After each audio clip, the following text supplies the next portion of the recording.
नाथ ने नागा से चलाया और लक्ष्मण के प्राण संकट पर पड़ गए थे, तब संजय पढ़ाई करें और आगे अपने अपने फील्ड में जाके काम करें।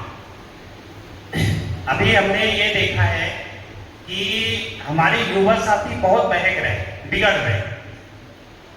जैसे कोई गुटखा खा रहा है, सिगरेट पी रहा है, दारू पी रहा है और अपने को बोल रहा है कि हम तो बहुत आगे बढ़ रहे हैं, हम स्मार्ट हो गए। स्मार्ट नहीं हो गए, आप गलत संगत में जा रहे हैं। आप कोरिक्स ले रहे हो, ड्रग ले रहे हो, आप फार्मा हाउस में हो, आपको मालूम है। तो इसके लिए बधाई कि वो अपने प्रोफेशन को एक्सेप्ट कर रहे हैं और अच्छे से एंजॉय कर रहे हैं। वर्ल्ड फार्मासिस्ट डे जो है ये सन 1912 में Indian pharmaceutical international pharmaceutical federation के द्वारा मनाना शुरू किया गया था।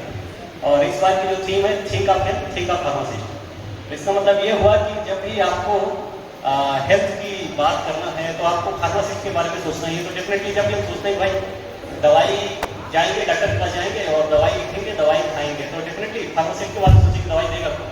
फार्मासिस्ट ही देंगे। तो फार्मासिस्ट एज ए प्रोफेशन एक बहुत ब्रॉड प्रोफेशन है।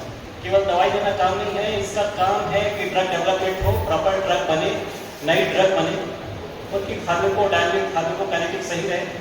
सही ड्रग बनने के बाद सही ढंग से वो मार्केट में पहुंचे, मार्केट में पहुंचने के बाद वो सही ढंग से मेडिकल स्टोर पहुंचे और फिर लास्ट में पेशेंट को सही दवा मिले। और सही दवा मिलने के बाद भी पेशेंट इसीलिए भी एजुकेट रहे कि उसको कब खाना है और कैसे खाना है। हम लोगों की जो मेडिकल नेग्लिजेंस से रिलेटेड डेथ है, जो अमेरिकन डाटा है, उसमें लिखा गया है कि 5% डेथ जो है मेडिकल नेग्लिजेंस से होती है किसी भी एक बेस्ट हॉस्पिटल में अमेरिका में। उसमें से ये मान के चलिए 50 to 60% डेथ जो है गलत डोजिंग और गलत दवाइयों के कारण हो जाती है, गलत समय पे डोजिंग के कारण हो जाती है। इंडिया में कुछ ज़्यादा ही है क्योंकि कई बार अमानक दवाएं पेशेंट के हाथ में पहुंचती हैं, कई बार नॉन इंडिकेटेड दवाएं पहुंचती हैं। अब फार्मासिस्ट का रोल है इसी चीज को चेक करना। सारी बातें कह दी, मैं दो बातों पे बात करूंगा। एक बैनर लगा हुआ दिख रहा होगा आपको, नशे से दूरी, फार्मासिस्ट जरूरी। आज के जमाने में फार्मासिस्ट की महत्वता क्या है? हम नशे की ओर हमारी युवा पीढ़ी क्यों जा रही है? अक्सर देखते होंगे लड़के बोलते हैं यार हम ये चीज खा लेते हैं, नशा बदबू नहीं आएगी। जैसे कोरेक्स की बात करें, अल्कोहल की बात करें, बहुत सारी दवाइयां जिनका एक्सेसिव डोज नशे का काम करता है। कई बार घर में मार से बचने के लिए ये नशा किया जा रहा है और आज इसकी तादाद इतनी ज्यादा है कि हर गली कुचड़ में अपने को शीशियां मिलती हैं, दवाई पत्ते मिलते हैं। तो ये जिम्मेदारी हमारी है, हम सब की है, आप सब की है।